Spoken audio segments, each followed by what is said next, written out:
Good morning students. आज chapter first start करने जा रहे हैं रियल नंबर्स।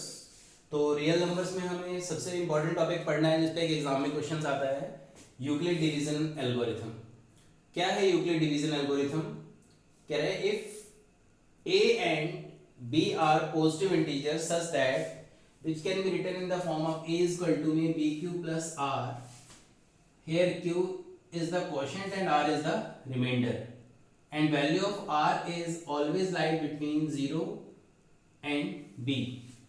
0 से b के बीच में इसकी वैल्यू लाई करती है और इस मेथड का यूज करके हम लोगों को HCF फाइंड करना है किसका, 135 and 225। तो देखिए किस तरीके से हम इसको इस फॉर्म में लिख पाते हैं। आपको एक एक बात समझाता हूँ, ध्यान से सुनिए। 135 को जिस तरीके से डिवीजन मेथड का हम यूज करते हैं,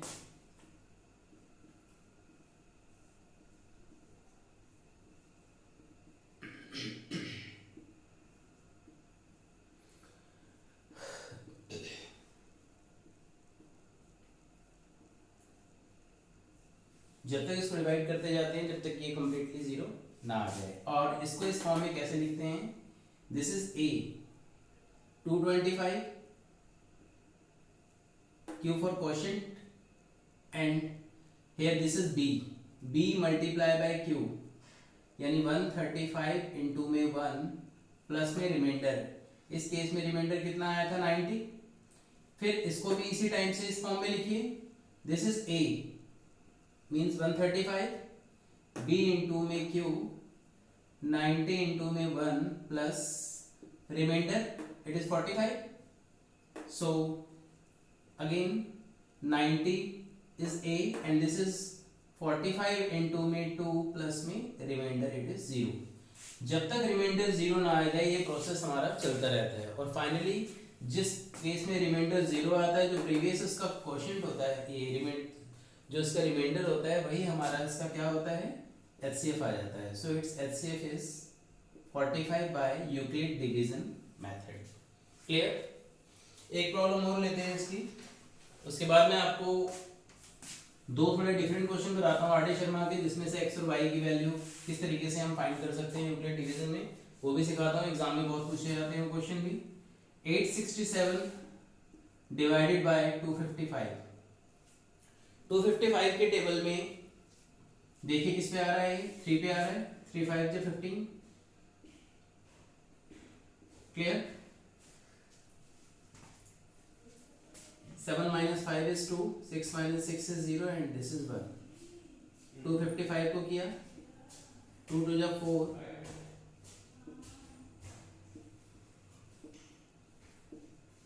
so it is 102। जब तक हम इसको डिवाइड करते जाते हैं जब तक कि रिमाइंडर 0 ना आ जाए। So 867 is equal to a into में b इंटू में q, b इंटू में q प्लस में रिमाइंडर। इसी टाइप से 255 को डिवाइड किया, b इंटू में q प्लस में रिमाइंडर। 102 को डिवाइड करेंगे, b इंटू में q प्लस में रिमाइंडर, जब तक कि हमारा फाइनली रिमाइंडर 0 ना आ जाए। So in this case our HCF is 51। आगे स्टूडेंट समझ में? तो थोड़ी दो सॉलिड प्रॉब्लम लेने जा रहा हूं मैं, ध्यान दीजिए। वेरी वेरी इंपॉर्टेंट क्वेश्चन है जो एग्जाम में पूछा जाता है।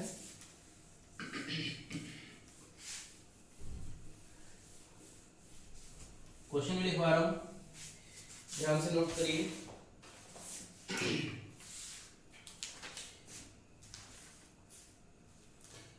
हमें इसने बोला है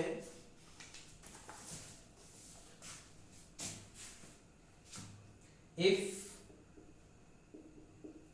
the HCF of 408 and 1032 is expressible in the form of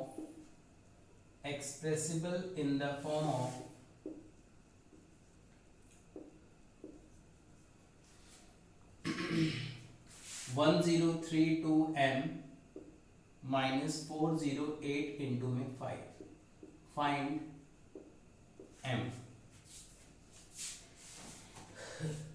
normally जो हम प्रोसेस करते हुए आए हैं HCF का, उसमें तो कोई चेंज नहीं है, वहां तक तो हमें सारा काम एज इट इज करना है। तो ध्यान से देखिए,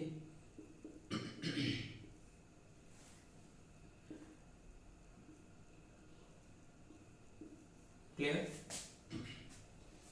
408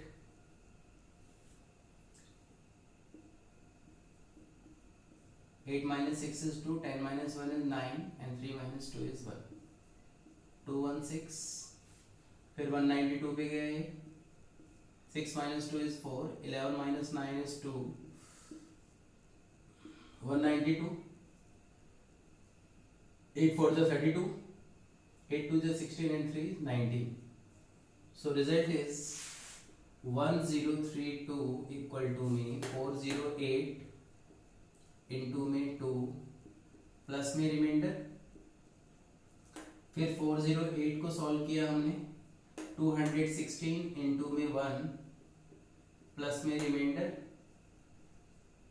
216 को लिया हमने, 192 इंटू में 1 प्लस में रिमाइंडर। 192 को हमने लिया 24 इंटू में 2 प्लस में रिमाइंडर। आई होप यहाँ तक तो बात सबको क्लियर हो गई होगी। अब मेन मुद्दा है, इसने कहा if HCF is expressible in the form of this, यानी ये जो है हमारा सॉरी HCF है। अब मैं जो बात आपको सिखाने जा रहा हूँ, कॉन्सेंट्रेट करना बहुत इंपॉर्टेंट है।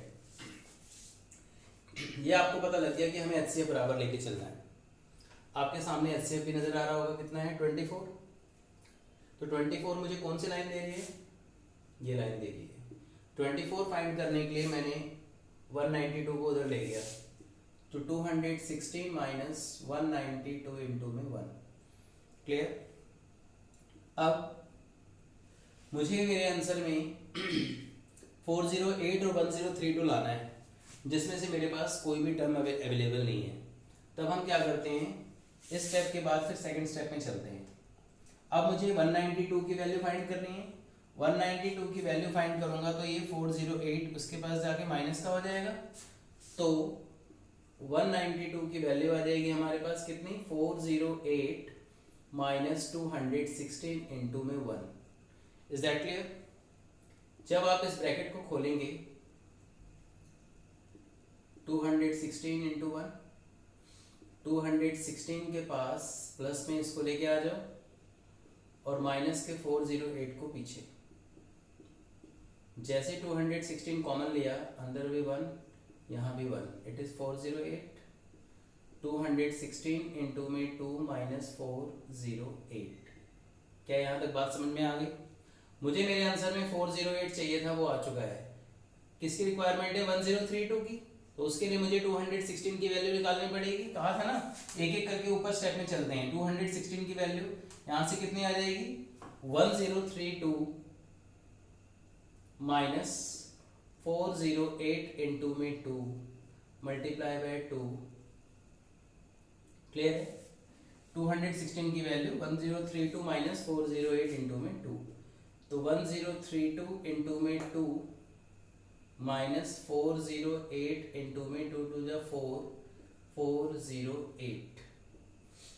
तो 1032 इंटू में 2, 408। जैसे ही आप कॉमन निकालोगे तो क्या आ जाएगा, 4 माइनस माइनस प्लस 1, तो 1032 इंटू में 2, 408 इंटू में 5। Is that clear? This is the HCF. What is the value of HCF? This. Now compare this value on this term. तो आपने क्या देखा, 408 के साथ मल्टीप्लाई में 5 है, 1032 के साथ में m है, तो m के प्लेस पे कौन है मेरे पास, 2।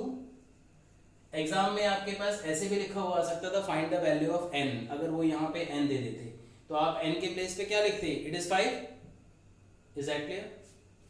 एक प्रॉब्लम और लेते हैं तो आपको अच्छे से क्लियर हो जाएगा।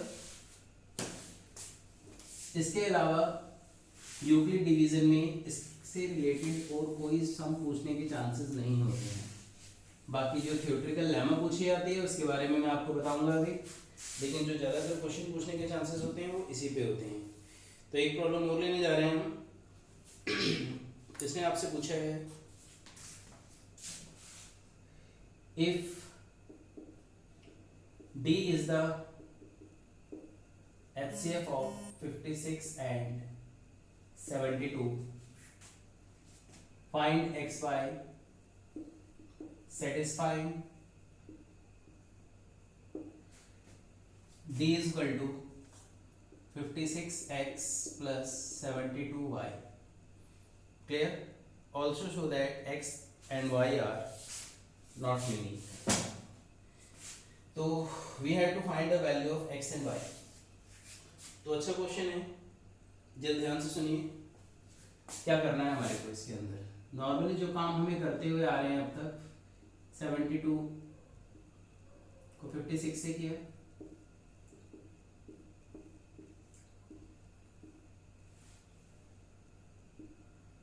सिक्सटीन 3 जो 48, 8 2 जो 16.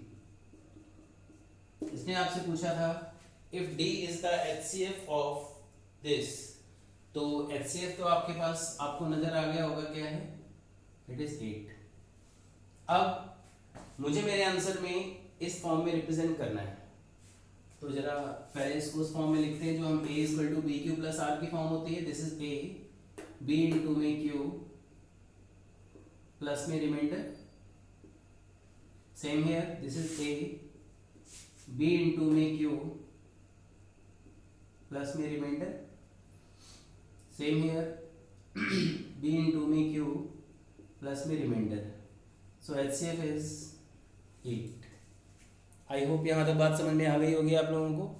अब जो काम मैं समझाने की कोशिश कर रहा हूँ आप लोगों को, उस पर ध्यान दीजिए. मैंने कहा D HCF है. HCF कितना है, 8. 8 मुझे कौन सा टर्म दे रहा है, 8 मुझे दे रहा है 56 माइनस 16 इंटू में 3. अब आपने क्या देखा, आपको आपके आंसर में 56 और 72 की रिक्वायरमेंट है. 56 तो है मेरे पास लेकिन 72 नहीं है. तो 72 के लिए मैंने 16 की वैल्यू इस स्टेप से निकाली. कितनी आ जाएगी, 72 माइनस 56 इंटू 1. बाहर मल्टीप्लाई में कितना है, 3. जब आप इस 2 को इससे मल्टीप्लाई करोगे, 72 इंटू में 3 माइनस माइनस प्लस 56 इंटू में 3. इसी टाइप से 56 यहाँ से कॉमन आ रहा है तो ब्रैकेट में क्या आ जाएगा, यहाँ पे 1. जब 56 यहाँ से निकल जाएगा तो क्या आएगा, 3 माइनस 72 इंटू में 3. तो 56 इंटू में 4 माइनस 72 इंटू में 3. क्योंकि मेरे रिजल्ट में यहाँ पॉजिटिव साइन है तो इस पॉजिटिव साइन को करने के लिए इस नेगेटिव साइन को मैंने इसके साथ लगा दिया. क्लियर है.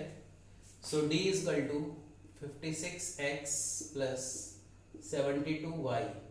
तो x की वैल्यू कितनी आ गई, 4. y की वैल्यू कितनी आ गई, -3. So x is equal to 4 and y equal to -3 is the right answer. Is that clear. अगर वो आपसे सिर्फ x और y की वैल्यू पूछता तो उसके अकॉर्डिंग हमारा काम यही होता है.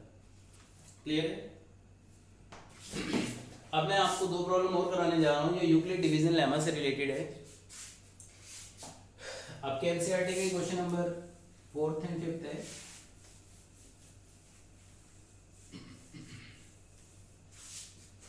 आपसे क्वेश्चन पूछा गया है, use Euclid division lemma to show that square of any positive integer in the form of 3m or 3m plus 1 by some integer m. तो हम इसके अंदर लेट कर लेते हैं, let a be any positive integer which can be written in the form of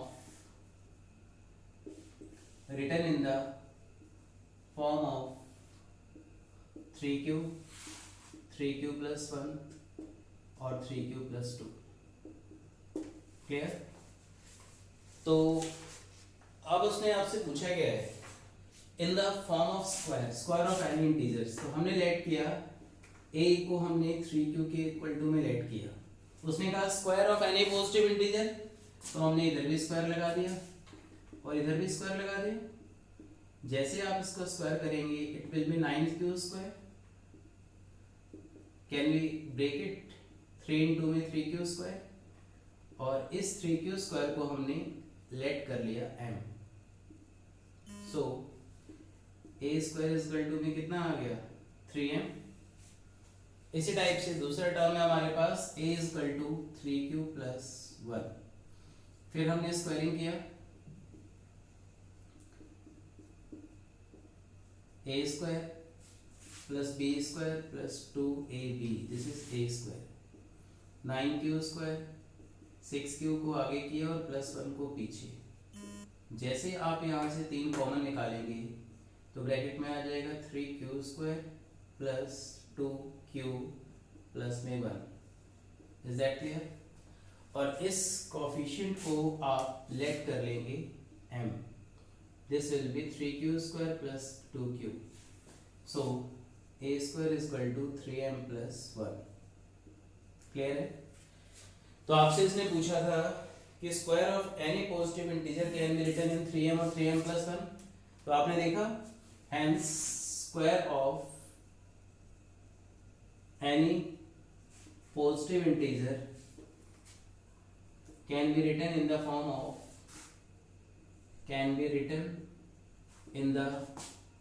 form of 3m or 3m plus 1। Is that clear?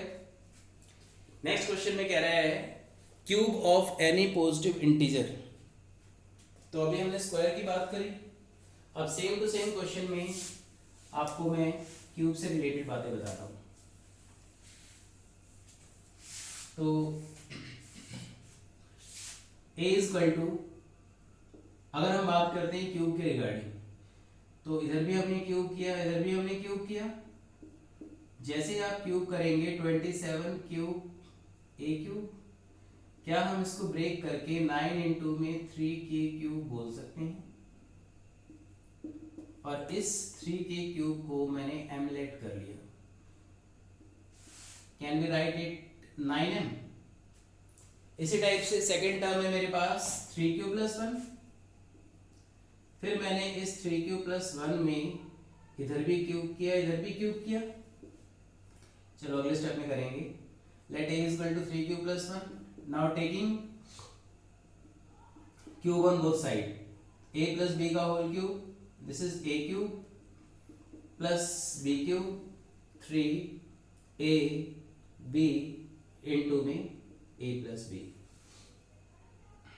27 के cube plus 1, 9 3 जा 27 q square and it is 9 cube. जितने भी cube वाले term हैं उन सबको पास पास कीजिए, plus में 1। जैसे हम यहां से 9 कॉमन निकालेंगे it will become 3k cube and 3q square plus cube. और जैसे कि मैंने आपको बताया, जो भी इसका कोफिशिएंट होता है उसको हम क्या लेट कर लेते हैं? m। So it will become 9m plus 1। Clear है? जैसे मैंने इसको a इक्वल टू 3q लिया, 3q प्लस 1 लिया, इसी टाइप से हमने क्या लिया? a इक्वल टू में 3q प्लस 2। इसी टाइप से अगर हम क्यूब करें सबका तो आइडेंटिटी क्या बन जाएगी? a cube plus b cube plus 3a b into में a plus b। It is 27 cube plus 8, 9 2 जा 18, 3 जा 54 क्यू स्क्वायर, 3 3 जा 9, 2 जा 18, 2 जा 36 क्यूब। अब जितने भी टर्म इसके अंदर हमारे पास क्यू वाले हैं उन सबको पास पास कीजिए। प्लस में 8, इन सब में से कॉमन क्या आ रहा है? 9।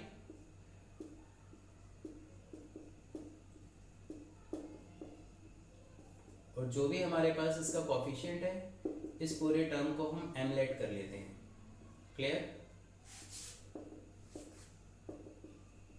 3k cube 6k square plus 4q, hence it can be written in the form of 9 plus 8। तो आपने क्या देखा? Hence cube of any positive integer nth cube of any positive integer which can be written in the form of 9m plus 1 and 9m plus 8. Is that clear? Okay student, ये Euclid division algorithm का topic था। अगली class में हम factorisation से आपको HCF का LCM निकालना सिखाएंगे। Okay, thank you.